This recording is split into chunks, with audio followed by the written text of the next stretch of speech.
majelis jemaat, ada pendeta jemaat, ada pendeta pelayanan umum. Saya ketua majelis jemaatnya yang bertanggung jawab organisasi secara keseluruhan. Kalau pendeta jemaat itu dia bagian kunjung-kunjung jemaat.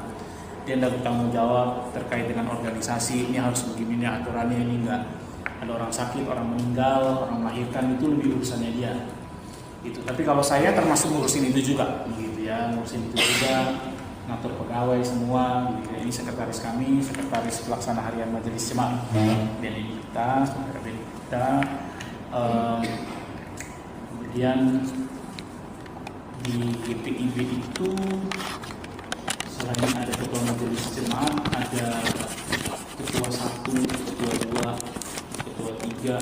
Kalau secara lengkap strukturnya sampai di 11 orang, itu sampai ketua 5. Jadi ketua majelis jemaat itu dia urus semua tentang bidang persidangan teologi dan persidangan gerejawi, khotbah, ibadah-ibadah itu dia ngatur semua. Kemudian di bidang workers itu ketua 1 bidang workers, dia mengurus orang sakit, buka, termasuk nanti kalau ada bantuan untuk pendidikan anak jemaat yang kurang mampu, jemaat ada keluarga yang kurang mampu, ketua 2 itu bermasalah. Ketua 2-nya sedang berhalangan, tadi ada, tapi ada urusan jadi berhalangan, bisa sama-sama dengan kita. Begitu. Terus saya juga lanjutkan dulu ya, tadi kan sampai ketua 2 bermasa, ketua 3 itu bidang PPSD dan PPK, pengembangan sumber daya insani dan pengembangan peran keluarga. Ya, jadi di KPIB ada pelayanan dibagi berdasarkan kategori usia. Jadi kalau yang 0 sampai di usia 12 tahun itu masuk di pelayanan anak. Pelayanan anak itu dibagi lagi, ada yang kelas TK, balita TK, ada yang kelas anak kecil, ada yang kelas tangguh. Kalau balita dan TK itu TK bawah. Kalau kelas 1 sampai kelas 3 SD itu masuk di anak kecil, kelas 4, kelas 6 itu masuk di kelas anak tanggung. Kemudian nanti di SMP itu ada persekutuan teruna, gitu ya. Ini ketua kami, Pak Siotang. Ketua yang punya laporan. Ya ketua apa sorry? Kemudian di SMP itu di kelas EK dan kelas UI. Kelas EK nanti yang SMA itu di kelas UI. Ini pola belajarnya berbeda, pola pengajarannya berbeda. Ini kalau di GBB itu tidak menyebut anak-anak untuk PLK, pelayanan kategori anak dengan teruna itu untuk hari minggunya sekolah minggu. Nah, kami tidak menyebut sekolah minggu itu kan termasuk peninggalan Belanda, Sunday School, begitu ya, terkait dengan pembinaan supaya anak-anak sebenarnya punya pengetahuan begitu. Tapi kami merubahnya menjadi GBB secara keseluruhan merubahnya menjadi ibadah hari Minggu. Jadi ibadah hari Minggu itu tidak boleh libur. Jadi tetap ibadah. Yang harusnya di hari Natal pun kalau dia jatuhnya Natal 25 Desember di hari Minggu, anak-anak tetap ibadah sendiri. Gitu ya. Karena polanya beda gitu. Karena kalau saya harus khotbah di depan anak-anak dengan menyamaratakan semua anak-anak nggak akan ngerti gitu. Nah kemudian dari itu ada yang namanya gerakan pemuda. Nanti dari umur 17 sampai 16 ya. 16 itu kami harus mengikuti kelas katekisasi.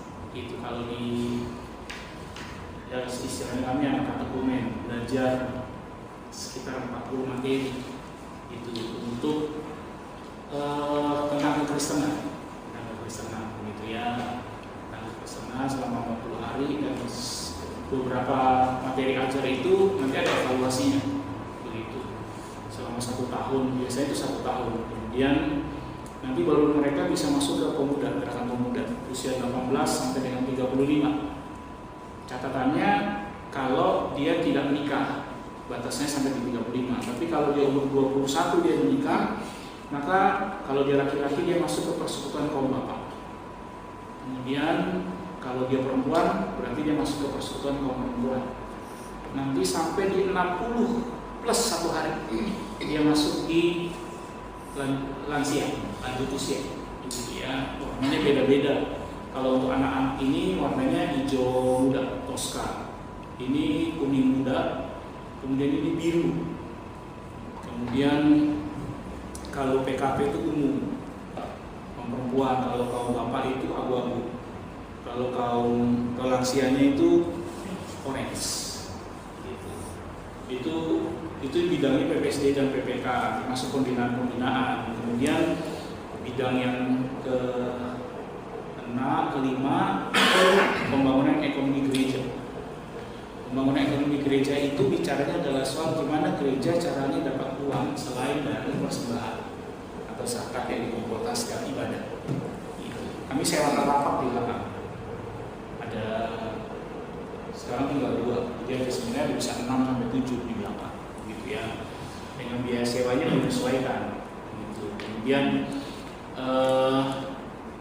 PEG itu juga mengatur pembiayaan semuanya. Jadi kegiatannya berapa dia harus pikirkan. Kemudian yang terakhir itu Infokomdikbang. Gitu ya, Infokomdikbang itu terkait dengan pendataan, gitu ya, pendataan. Kemudian ada di situ Pendeta David ini gajinya berapa? Kalau saya sebenarnya memang digaji berdasarkan golongan. Kalau kami di GBB masuk dengan S1, gelar S1 dan S2 itu 3A.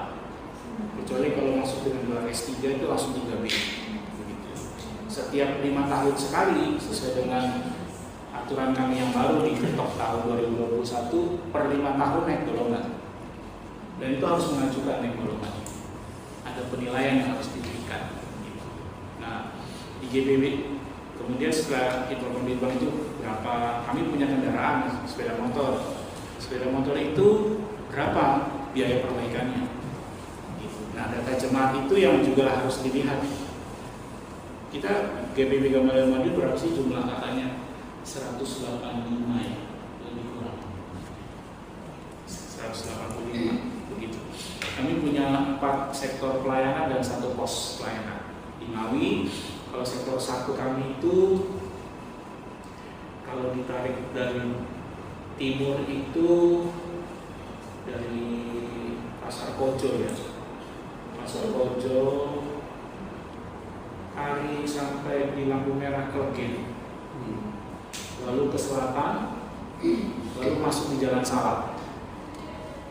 Jalan Salak terus tarik sampai di Pasar Seleko, lalu Agus Salim ke utara sampai di pertigaan alun-alun. Ya, lalu tarik terus sampai di Jembatan Alun-alun. Itu ke selatan sektor 1. Lalu yang di sektor 2-nya itu di utaranya, tapi batasnya dari ujung ini Pasar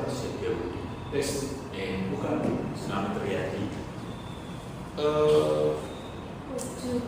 Pasar Besi. Pasar Besi ujung sana. Selamat Riyadi. Tarik sampai lampu merah sini, belok ke Jalan Jawa. Terus nih tarik selalu sampai sana itu sektor 2. Yang di utara dari jalan itu tuh sektor 3 sampai di Caruban. Lalu Jiwan itu masuk Mospati itu sektor sendiri, sektor 4 sampai di Magetan. Di Ngawi itu ada sekitar Cukaka sekarang, 7 kakak yang aktif. Mereka ibadahnya di Batalion Armet di sana. Gitu. Kami kalau hari kan orang banyak yang bilang begini, pendeta itu kan kerjanya cuma hari Minggu doang, sisanya libur. Gitu. Enggak, saya jam kerja saya terbalik, Selasa sampai Minggu.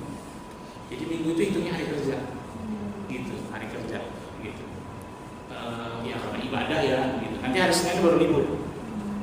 Ada juga yang mengaturnya Minggu ketemu Jumat, gitu. Tapi pada umumnya kalau di jemaat itu di GBB Selasa sampai dengan Minggu, Senin itu kosong, gitu jam kerjanya.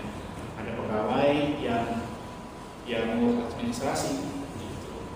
Jadi seperti tadi ibadah persembahan yang kami masuk berapa, Itu dicatat dari siapa saja dan itu dicatat satu-satu, lalu apa yang harus dibayarkan. Begitulah administrasi seperti biasanya, nyusun jadwal dan seterusnya.